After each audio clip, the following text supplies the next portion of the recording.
Hello नमस्कार दोस्तों, मेरा नाम है सोनू सिंह और आज मैं यहाँ पंडित दीनदयाल उपाध्याय पार्क में उपस्थित हूँ और मेरे साथ हैं वरिष्ठ पत्रकार श्री संजय शर्मा जी और वरिष्ठ समाज सेवी श्री सतनाम सिंह जी।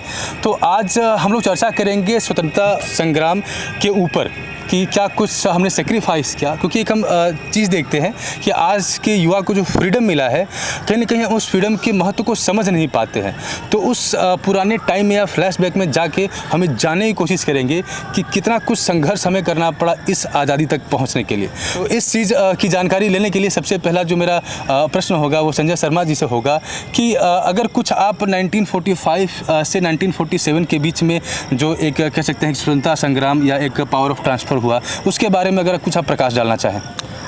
मैं संजय शर्मा और आपको बताना चाहूँगा, मैं स्वतंत्रता संग्राम सेनानी का पुत्र हूँ और मैंने स्वतंत्रता में जो घटनाएं हुई या जिस तरह का वातावरण उस समय रहा है और ब्रिटिश गवर्नमेंट रही और जिस तरीके से वो लोग यहाँ पे शासन कर रहे थे या चला रहे थे, वो निश्चित कहीं ना कहीं एक तकलीफ़ भरा था और बड़ा पीड़ित लोग रहते थे और उनसे हमेशा इस चीज़ के बारे में वो प्रयास करते रहते थे, सोचते रहते थे कि हम इनसे आज़ाद कैसे हों, हमें इनसे छुटकारा कैसे मिले, क्योंकि जो उनकी शासन और सत्ता थी वो कहीं ना कहीं बहुत एक तकलीफ़ से भरा हुआ। मतलब अगर वो सुबह वो सो करके अगर उठ रहे हैं तो हमेशा ये रहता था कि आज का दिन मेरा कैसा होगा, आज पता नहीं किसका हंटर खाना पड़ेगा, किसकी बात सुननी पड़ेगी, कौन आएगा जो है कि राइफल के कूल्हे से मार देगा। तो इस तरह की जो घटनाएँ हुआ करती, क्योंकि मैं उस परिवार से हूँ तो कहीं ना कहीं मेरे पिताजी जब जीवित थे, अभी 1 साल पहले वो एक्सपायर किए, तो जब वो जीवित थे तो कभी ना कहीं ये चर्चा किया करते थे कि ब्रिटिश सरकार जब राज कर रहे थे तो उस समय वो क्या क्या करते थे।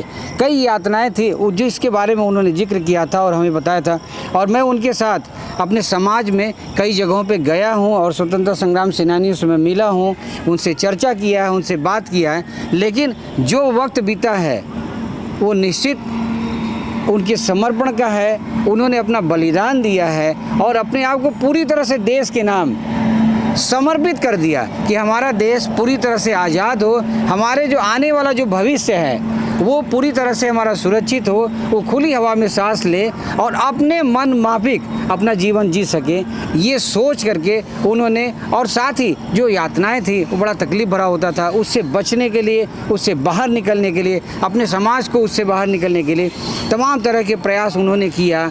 भारत छोड़ो आंदोलन किया, सत्याग्रह किया और बहुत सारे। आपको बताना चाहूँगा कि ये घटना पंजाब में हुआ था जहाँ पे जलियांवाला बाग, आपने नाम सुना होगा, जलियांवाला बाग। जनरल डायर जब एक बार उन्होंने जो एक मिशन बना लिया कि मुझे इसको खाली कराना है या इसके ऊपर जो काम करना है, क्योंकि वो जब कहते थे ना कि जब उन्होंने कुछ कह दिया, अगर वो फरमान जारी कर दिए तो वो होना चाहिए, वो किसी की सुनते नहीं थे। तो जलियांवाला बाग का जो घटना आप देखेंगे कि जो कि एक बड़ा कुआं था और जो लोग वहाँ पे थे उनको अपने आप को बचाने के लिए, क्या बचाना क्या था, उनका तो पूरा जीवन ही ख़त्म हो गया। वो लोग कुएँ में कूद गए थे और पूरी उनका पूरा जीवन ख़त्म हो गया। तो इस तरह की बहुत सारी घटनाएं हैं जो अपने स्वतंत्रता को ले करके, और आज अगर हम आज 42 से ले करके अगर हम आज तक का जो दौर देखें तो कहीं ना कहीं हम बहुत आज सुरक्षित हैं। आज हम पूरी तरह से खुली हवा में सांस ले रहे हैं और हमें आज इस आज़ादी को ऐसे ही ध्यान में रखने की ज़रूरत नहीं है कि हम उसको सिर्फ ध्यान रखें कि हमारे जो पूर्वज हैं, जो हमारे स्वतंत्र संग्राम सेनानी थे, जो हमारे जो बलिदान जिन लोगों ने दिया है, हम उनको ऐसे ही भूल जाएं। उनकी चीज़ों को याद करने की ज़रूरत है, उनको स्मरण करने की ज़रूरत है, उनको सत सत नमन करने की ज़रूरत है, उनके बताए हुए विचारों को अपने जीवन में लाने की ज़रूरत है। ये सब कुछ बहुत सारी चीज़ें हैं आपके साथ चर्चा करने का। फिर कभी मौका मिलेगा मैं और भी बताऊँगा आपको। जी, एक प्रश्न मैं और आपसे लेना चाहूँगा। अगर हमको आज़ादी मिली है या किसी भी अगर दुनिया के देश में जाएंगे तो उनका जो संघर्ष रहा है, जो बलिदान रहा है, उसको बहुत गर्वपूर्वक वो याद करते हैं। लेकिन अगर आप अपने देश में देखेंगे तो आज 15 अगस्त के ही दिन बहुत सारी विचारधाराओं को मानने वाले लोग हैं जो इस बात पर चर्चा करने लगते हैं कि हमको आज़ादी नहीं मिली, पावर ऑफ ट्रांसफ़र हुआ, या हमको आज़ादी मिली लेकिन इनका योगदान कम था, उनका योगदान ज़्यादा था। और इस तरह की निरर्थक चर्चा को उठा के इस जो एक गर्वान्वित जो क्षण है इसको वो कहीं धूमिल करने की कोशिश करते हैं।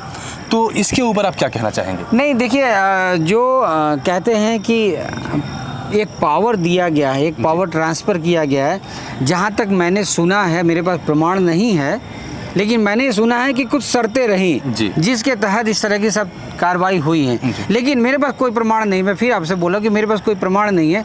लेकिन अगर कहते हैं ना कि अगर वो चीज़ आपको मिला है तो उसको सुरक्षित रखने की ज़रूरत है, उसको संवारने की ज़रूरत है, और जो हमें मिला है उसको संरक्षित करके आगे बढ़ाने की ज़रूरत है। और रही बात कि इसने ज़्यादा किया और इसने कम किया, ये कहना बिल्कुल बेबुनियाद होगा। उस समय का जो माहौल था, उस समय की जो स्थिति थी, उसमें अगर एक व्यक्ति ने एक कदम भी अगर चला है तो एक कदम का उसका सहयोग रहा है। तो इसको हम नहीं कह सकते कि उसने एक कदम चला है इसलिए उसको उसका लाभ मिलना चाहिए, उसका मान उसको ज़्यादा मिलना चाहिए, और जिसने ज़्यादा किया उसको ज़्यादा, ऐसा नहीं है। वो उस समय का दौर ही ऐसा था कि हम पूरी तरह से स्वतंत्र होने के लिए, ब्रिटिशर्स जो हमारे भारत में राज करते थे उनसे स्वतंत्र होने के लिए, उनकी शर्तों से बाहर निकलने के, उनकी यातनाओं से बाहर निकलने के लिए प्रयास किया गया। और कहीं ना कहीं हमारे जो पूर्वज हैं जिन्होंने मेहनत करके आज हमको ये स्वतंत्रता दिया है, और हम आज खुली हवा में समाज में सांस ले रहे हैं। जी, कहीं ना कहीं हमारे चर्चा का एक उद्देश्य है, और उद्देश्य ये है कि हमारा जो संघर्ष रहा है उस संघर्ष को आज के युवा भी हमारे कॉन्वर्सेशन के माध्यम से समझें और जुड़ने की कोशिश करें। क्योंकि सतनाम जी के टी शर्ट पे भगत सिंह जी का फ़ोटो लगा हुआ है, तो आई होप कि इनको लेके आपके मन में कुछ न कुछ भावनाएं होंगी। भगत सिंह की उम्र तकरीबन 12 या 13 साल की रही होगी जब उन्होंने भारत की आज़ादी की लड़ाई में वो कूद पड़े थे। और चूँकि काफ़ी एक्साइटिंग जर्नी रही। आज के टाइम में हम अगर किसी 12 से 13 साल के बच्चे को देखते हैं तो कहीं ना कहीं हमारे मन में ये आता है कि वो डिसीजन मेकर नहीं है, अच्छा डिसीजन नहीं ले सकता है। लेकिन इनकी जर्नी जो है उसी उम्र में शुरू हुई थी, और कहीं ना कहीं एक बहुत बड़े एम्पायर के खिलाफ शुरू हुई थी। और इनका कोई भी डिसीजन, आज हम अगर नेताओं के बारे में अगर बात करें तो ऐसा कई बार आता है कि आप पंडित जवाहरलाल नेहरू के डिसीजन के ऊपर आप क्वेश्चन कर सकते हैं, या कई बार इवन लोग महात्मा गांधी के डिसीजन के ऊपर भी क्वेश्चन करते हैं।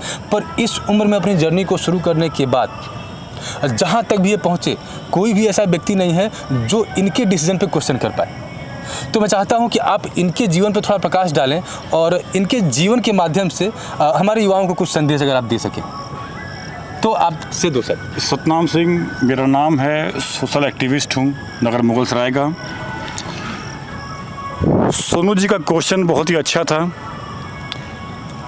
भगत सिंह एक ऐसा नाम कि नाम लेते ही रगों में रुएं जो है खड़े हो जाते हैं, धारा प्रवाह जो है जो रक्त का है बढ़ जाता है, एक जोश एक अपने अंदर में समाहित हो जाता है। भगत सिंह जैसा कि कहते हैं ना कि पूत के पांव पलने में दिख जाते हैं। तो एक छोटी सी उम्र में, इतिहास तो आप सबने पढ़ा होगा, तो उन्होंने कहा था ना कि खेती बाड़ी थी इनकी, सिख परिवार से आते थे ये।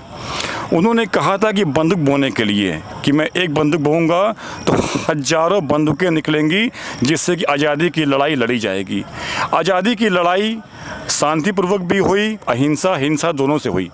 और उसके बाद एक छोटी सी उम्र में जलियांवाला बाग कांड जब हुआ तो कितने दूर जाना, उन्होंने इतनी दूर गए, 12 साल की उम्र में जाकर वहाँ की मिट्टी जो रक्त से भरी हुई थी उस मिट्टी को लेकर आए और बड़े ही निराश अपने घर में पहुँचे। तो इनकी बहन ने इनसे पूछा क्या हुआ, निराश थे एकदम से। उन्होंने उस मिट्टी को एक शीशी में रखा था, बोतल में रखा था, और उस मिट्टी से जो है कसम खाई थी कि मैं आज़ादी की लड़ाई लड़ूंगा और इसके लिए मुझे कुछ भी जो है करना पड़े मैं सब कुछ करूँगा। उन्होंने किया।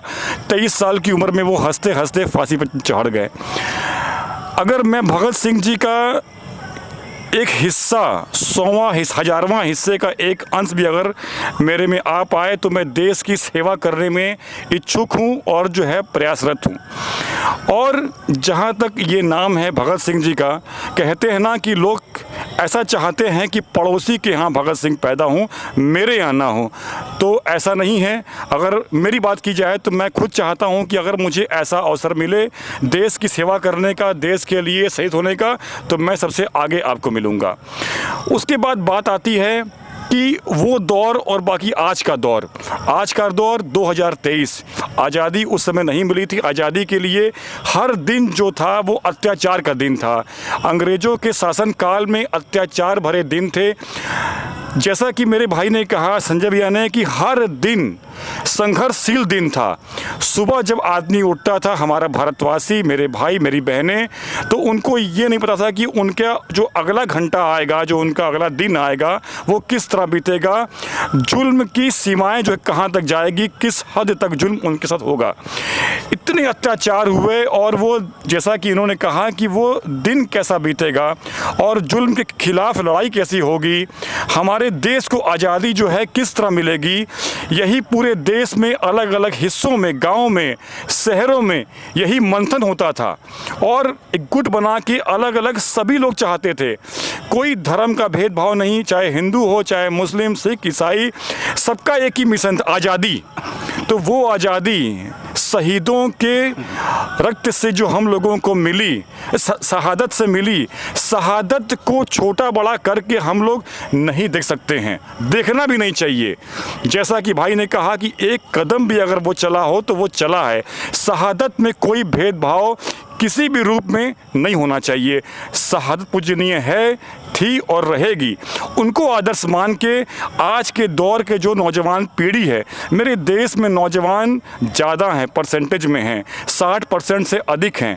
नौजवान पीढ़ी जो आज़ादी की गाथाएं हैं, इतिहास हैं, अगर उनसे भटक गई है तो उन्हीं पर ये पूरा आरोप मढ़ देना जो है गलत है।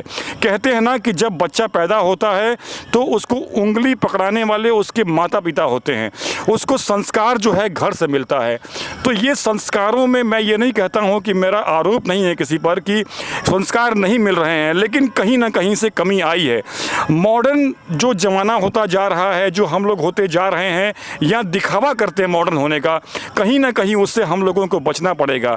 जो भारतीयता है, जो भारत की पहचान विश्व के पटल पर है, जो असल चीज़ें हैं उसको अपने घर से शुरू करना पड़ेगा। और संस्कारों की जो कमी आ गई है उस चीज़ों को, जैसा कि मोबाइल एक समझ लीजिए कि जो कैंसर से भी अधिक बड़ा रोग हो गया है। मोबाइल, अगर एक छोटा सा बच्चा है, रोता है तो उसकी माँ या बाप उनके हाथ में देते हैं, तो यहीं से बच्चा जो है बिगड़ना शुरू हो जाता है। फिर वो जब और बड़ा होता है, 3 साल का, 5 साल का, तो फ़ोन को खोल के देखता है। आप भी जानते हैं सोशल मीडिया है, इंटरनेट है, अच्छी बुरी चीज़ें इसमें जो है भरी पड़ी होती हैं। तो कहीं ना कहीं से यहीं से जो है शुरुआत हो जाती है। कहीं ना कहीं इससे हम लोगों को बचना पड़ेगा, बच्चों को बचाना पड़ेगा। और बच्चों जब जो है बच्चे रोते हैं, गाते हैं, तो उनको जैसे होता था ना कि बूढ़ी माँ, बूढ़ी दादी, गांव में क्या था कि नानी, दादी उन लोगों को शाम को बैठाकर जो है कहानी सुनाया करती थी। किसकी कहानियाँ? जो हमारे महापुरुष हैं, जो हमारे घर के बुजुर्ग हैं, जिन्होंने अच्छा किया, महापुरुष हैं, नेता हैं, शहादत के जो वीर सैनिक हैं, और उनकी सारी जो है कहानियाँ बताती थी। ठीक है, वो चीज़ें आज बिल्कुल से ख़त्म हो चुकी हैं। कोई कहानी वहानी का कोई सीन नहीं रहा है। तो वो चीज़ें वहीं से बच्चे सीखना शुरू करते थे, उनके मन में प्रश्न पैदा होते थे। वो दादी से, नानी से, और नाना से, मामा से, चाचा से वो जो क्वेश्चन करते थे, वो क्वेश्चन करने वाली चीज़ें उनके मन में जो है ख़त्म हो गई। क्योंकि उनको मालूम है कि अगर वो प्रश्न करेंगे या सामने से प्रश्न का उत्तर भी सही ढंग से नहीं मिल पाता है। इंटरनेट की दुनिया है, अगर किसी को कोई अगर मन में एक इच्छा होती है जानने की, फटाफट उसने गूगल खोला, देखा, बता दिया। तो एक रटने वाली जो है क्रिया इस समय चालू हो गई है। तो जैसा मैंने कहा ना कि अगर उस आज़ादी को, उस दौर को अगर फिर से जीना है और उन जो आदर्श पर चलना है, तो घर से ये संस्कार होंगे, नगर से होंगे। अगर हम ठीक होंगे तो हम आगे भी 1-2 प्राणियों को इस तरह से बताएंगे। धन्यवाद। बहुत सुंदर बात कही आपने, और ख़ास तौर से ये आज के समय में बहुत प्रासंगिक है कि हमारे जीवन का जो एक लक्ष्य होता है या हमारे जीवन में जो हम करते हैं उसकी आधारशिला कहीं न कहीं इस कच्ची उम्र में, इस बचपन में ही पड़ता है। संजय जी कुछ आप लोगों से शेयर करना चाहते तो सर प्लीज़ आप उन बातों को रखें। जहाँ अभी सतनाम जी ने बताया कि आज की जो युवा पीढ़ी है, जो हमारे इतिहास को कहीं ना कहीं भूलते जा रहे हैं, और हमारे जो महापुरुष हैं, जो स्वतंत्रता संग्राम सेनानी है, उनको भूलते जा रहे हैं। मैं आपको बताना चाहूँगा कि अभी कुछ साल पहले हमारे पूर्व राष्ट्रपति, missile man doctor APJ Abdul Kalam साहब जो थे, जो दुनिया छोड़ के चले गए, उनका एक मिशन हुआ करता था कि वो बच्चों के बीच जाते थे, वो और बच्चों से ही बात करते थे। उनसे जब पूछा गया कि आप बच्चों के प्रति इतना जागरूक क्यों होते, बच्चों के बीच में क्यों जाना चाहते हैं, तो उन्होंने एक बात कहा था कि ये हमारे आने वाले भविष्य हैं। अगर हम इनसे बात नहीं करेंगे तो जो बड़े हो गए हैं हम उनसे बात करके क्या करेंगे, क्योंकि वो तो सब कुछ जान रहे हैं, चाहे अच्छा है या बुरा वो जानते हैं, लेकिन जो हमारा आने वाला भविष्य है अगर हम उसको अच्छी जानकारी दे पाए, अपने इतिहास के बारे में हम उनको बता पाए, उनको हम अपने महापुरुषों के बारे में बता पाए, अपने संस्कृति के बारे में बता पाए, तो कहीं ना कहीं आगे बढ़ेंगे। जब वो अपने जीवन में आगे बढ़ेंगे तो उन सब चीज़ों का अनुसरण करेंगे और उसको लेके आगे बढ़ेंगे। तो ये उनका एक मिशन था और बहुत ज़्यादा ये कारगर भी हुआ, युवाओं के बीच में ये एक मैसेज गया भी, और उन्होंने इस चीज़ को प्रमाणित किया कि आज युवाओं के बीच में हमारे बीते जो वर्षों में जो घटनाएं हुई हैं या हमारा बीता जो इतिहास है उसके बारे में उनको अवगत कराना निहायत ज़रूरी है। चलिए, तो चर्चा में आपका बहुत बहुत धन्यवाद। हमारे पास कुछ और मेहमान हैं जिनसे हम उनके विचारों को जानने की कोशिश करेंगे कि इस स्वतंत्रता दिवस पे उनके क्या विचार हैं और युवाओं के लिए उनके पास क्या संदेश है। तो आप लोगों का इस चर्चा में बहुत बहुत धन्यवाद। बहुत बहुत धन्यवाद सोनू जी। जय हिंद। इनकलाब जिंदाबाद। जिंदाबाद। इनकलाब जिंदाबाद। तो हम बात कर रहे हैं स्वतंत्रता संघर्ष के ऊपर कि क्या कुछ दृश्य हुआ करता था उस समय, क्योंकि आज के जो युवा है कहीं ना कहीं उस चीज़ से बहुत दूर है, क्योंकि आज़ादी प्राप्त किए हुए हमको लगभग 76 साल हो चुके हैं, और जब एक दूरी बन जाती है तो उस सीन को रिक्रिएट कर पाना बहुत मुश्किल होता है, और वो भी तब जबकि हमारे देश में बहुत सारे मत और मजहब को मानने वाले लोग हैं और बहुत सारी विचारधारा को भी मानने वाले लोग हैं। हमारे देश में एक ऐसा भी दौर रहा है जहाँ पे इतिहास को कहीं ना कहीं वेस्टर्न जो हिस्टोरियन थे उनके नज़र से भी देखा जाता है, तो कहीं ना कहीं एक लेयर भी क्रिएट हो जाता है। तो हम जानने की कोशिश करेंगे कि क्या कुछ छिपा है हमारे स्वतंत्रता संघर्ष में जो आज के युवाओं को भी प्रेरणा देता है या प्रेरणा दे सकता है। धन्यवाद सोनू जी। हमीर शाह, मैं भी एक स्वतंत्रता संग्राम सेनानी स्वर्गीय राम प्रकाश शाह जी का लड़का हूँ, और उनके कुछ अंश हमारे अंदर भी है। और आज़ादी जो है इतनी आसानी से नहीं मिली है, आज़ादी के लिए बहुत ही पापड़ बेलने पड़े हैं। इस समय हम लोग आज़ाद होकर घूम रहे हैं, उस समय हम लोग किसी के अधीन हुआ करते थे। इस समय हमारे देश के फौजी हमारी रक्षा कर रहे हैं, उस समय हम लोग को ही उनसे लड़ना पड़ता था। और आज़ादी के लिए चाहे कोई भी हो, हर मजहब के लोग, हर एक जाति के लोग अपना सब कुछ न्यौछावर करके एक दूसरे से मिलजुल के, उनको ये नहीं पता था कि हम कल क्या करेंगे, और मिलजुल कर जो है संघर्ष करते थे और संघर्ष किया है। आज के बच्चे बड़ी इत्मीनान से घूमते हैं, उनको बहुत आज़ादी मिली है। आजकल कॉलेज में, स्कूल में भी उस तरीके से शिक्षा देनी चाहिए। एक पीरियड होना चाहिए बच्चों को पढ़ाने के लिए कि अपने देश के प्रति वैसा सिचुएशन पैदा करें कि उनके अंदर संघर्ष की भावना पैदा हो और वो देश के लिए काम करें। धन्यवाद। आज पूरा दिन आपका गुजरा, क्योंकि 15 अगस्त है, इस मौके पे सुबह से ही आप झंडा फहरा रहे हैं, अलग अलग कार्यक्रम में हिस्सा ले रहे हैं। तो आज के दिन के बारे में आप क्या कहना चाहेंगे?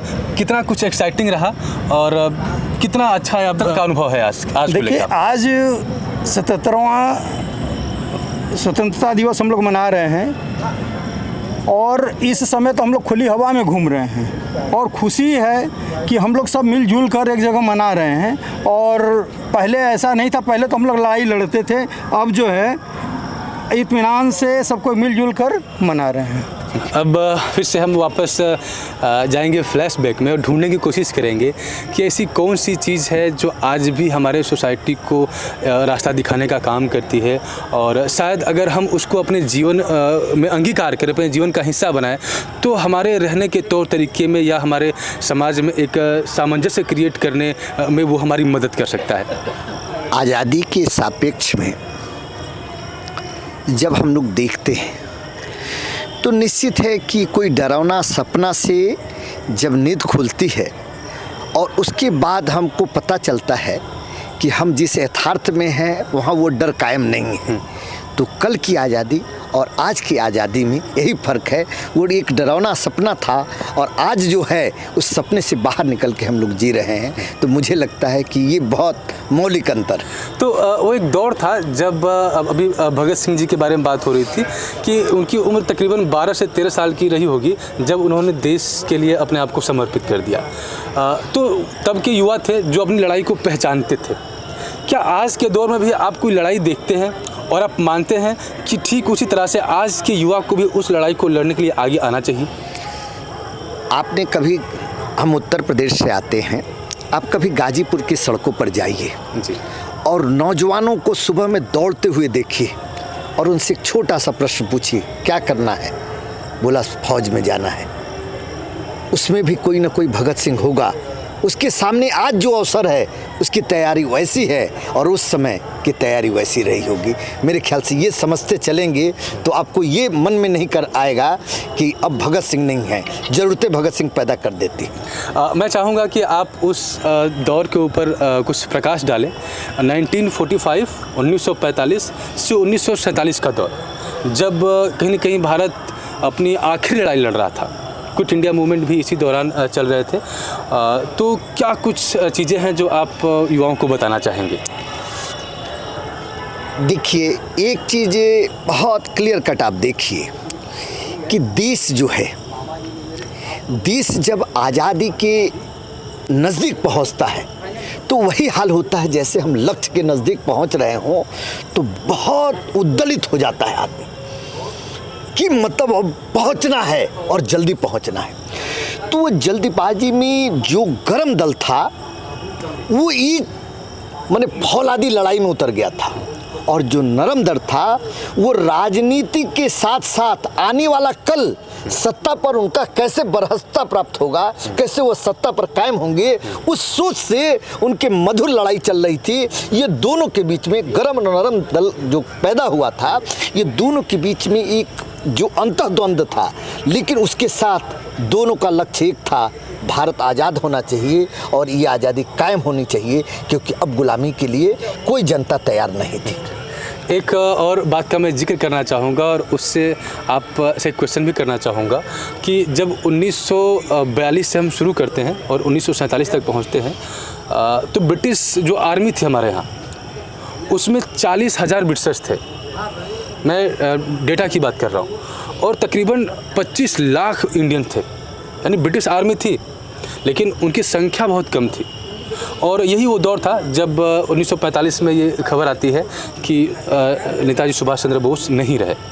और उसके बाद जो उनके द्वारा बनाई गई आज़ाद हिंद फौज थी, उनके ऊपर मुकदमा चलता है, उनको कहीं न कहीं एग्जीक्यूट भी किया जाता है। और उसको लेके हमारे देश में एक तरह से बगावत शुरू हो जाती है। जो 25 लाख इंडियंस थे वो अभी हाल ही में वर्ल्ड वॉर को लड़ के आए थे, तो उनके पास लड़ने का भी एक अनुभव था। और कहीं न कहीं उस लड़ाई से उन्होंने ये भी सीखा था कि जब हम किसी अन्य देश के लिए लड़ सकते हैं तो अपने देश के लिए क्यों नहीं लड़ सकते। और वहीं से कहीं न कहीं ब्रिटिश आर्मी में एक विद्रोह की भी शुरुआत हो गई। अब ब्रिटिशर्स के सामने एक चुनौती थी कि वो इतनी बड़ी आर्मी को पैसे दे रहे थे और विद्रोह का भी खतरा था। और विद्रोह की स्थिति में अगर 25 लाख उनके खिलाफ हो जाते तो 40,000 उनको संभाल नहीं पाते। तो मैं इसे ये पूछना चाहता हूँ। और एक तरह से तरफ गांधी जी की मुहिम थी जिसको हम नरेंद्र दल कहते हैं, वो परिवर्तन चाहते थे लेकिन राजनीतिक तरीके से। अगर आप उस दौर में होते तो आज़ाद हिंद फौज को चुनते या क्विट इंडिया मूवमेंट को चुनते? आज जो मेरा व्यवहार, स्वभाव और जज्बा है, गांधी जी की फिलॉसफी जीवन में ज़रूरतमंद थी, क्योंकि किसी बहुत ताकतवर के साथ सीधे सीधे टकरा जाना ठीक नहीं था। लेकिन जो जवानी थी वो ये मानती थी कि गुलामी जो है वो परिभाषा बदलने से नहीं मिलेगी। गुलामी से आज़ादी परिभाषा बदलने से नहीं मिलेगी। गुलामी से आज़ादी तभी मिलेगी जब सामने वाला ये मान ले कि अब इनका नेतृत्व तो हमारे हाथ से नहीं हो सकता है। और वो दौर उसी का था। और वास्तव में सुभाष चंद्र बोस जी के समय ही भारत आज़ाद हो गया था, क्योंकि एक अकेला एक व्यक्तित्व वर्ल्ड वार के क्षेत्र में जाकर के हिटलर जैसे व्यक्ति के साथ जुड़ सकता है, काम कर सकता है, तो आप समझिए कि वो जज्बा कितना बड़ा रहा होगा। और वैसे जज्बा के नेतृत्व में जो सैनिक लड़े होंगे वो कैसे रहे होंगे। आपको एक छोटी सी घटना से मैं सुभाष चंद्र बोस का याद दिला दूं कि भारत में उनका जो एक बार स्वागत हो रहा था, राम सिंह जी थे जो उनके साथ गाते थे, आज़ाद हिंद आ गए, सुभाष से हिंद आ गए, नाज जिन पर देश को वो सुभाष से हिंद आ गए। वो पायलटिंग करते युवा उनके साथ चलते थे और वो तो एक सैन्य प्रशिक्षक पैदा हो गया था। ये बड़ी लड़ाई थी और मुझे लगता है कि मुझे आज़ाद हिंद फौज के साथ जुड़ने में अच्छा लगता है। ये मेरा सपना जैसा लगता है, लेकिन मेरी कोशिश होती कि मैं उनके साथ करूँ। चूँकि जब हम संघर्षों की बात कर रहे हैं तो ये बहुत आवश्यक हो जाता है कि आप किसी एक घटना का जिक्र करें जो आज भी आपको पीड़ा पहुंचाती है और कहीं न कहीं आप चाहते हैं कि युवा उस पीड़ा को समझें और उस पीड़ा को जिए, तभी शायद उनके व्यवहार में कुछ परिवर्तन संभव हो सकता है। बहुत एक जगह ध्यान आकर्षण कराऊंगा, राजनीतिक दृष्टिकोण से उसे मत सोचिएगा। भारत की राजनीति में, उत्तर प्रदेश की राजनीति में एक ऐसा दल सत्ता में आया जिनसे एक व्यक्ति प्रश्न पूछा था कि आप चंद्रशेखर आज़ाद को जानते हैं? तो उसने पूछा कौन सा चंद्रशेखर आज़ाद? फिर कुछ पट्टिका हटा दी गई और कुछ उनके संदर्भ हटा दिए गए, तो फिर पूछा कि आप चंद्रशेखर आज़ाद को जानती हैं? तो उन्होंने कहा कि वो आतंकवादी चंद्रशेखर आज़ाद। आप सोचिए, ऐसे व्यवहारों ने ही सवाल उठा दिया गांधी जी के पर, उन राइटरों पर जिन्होंने लिख दे दी हमें आज़ादी बिना खड़ग बिना दाल, साबरमती की संत तूने कर दिया कमाल।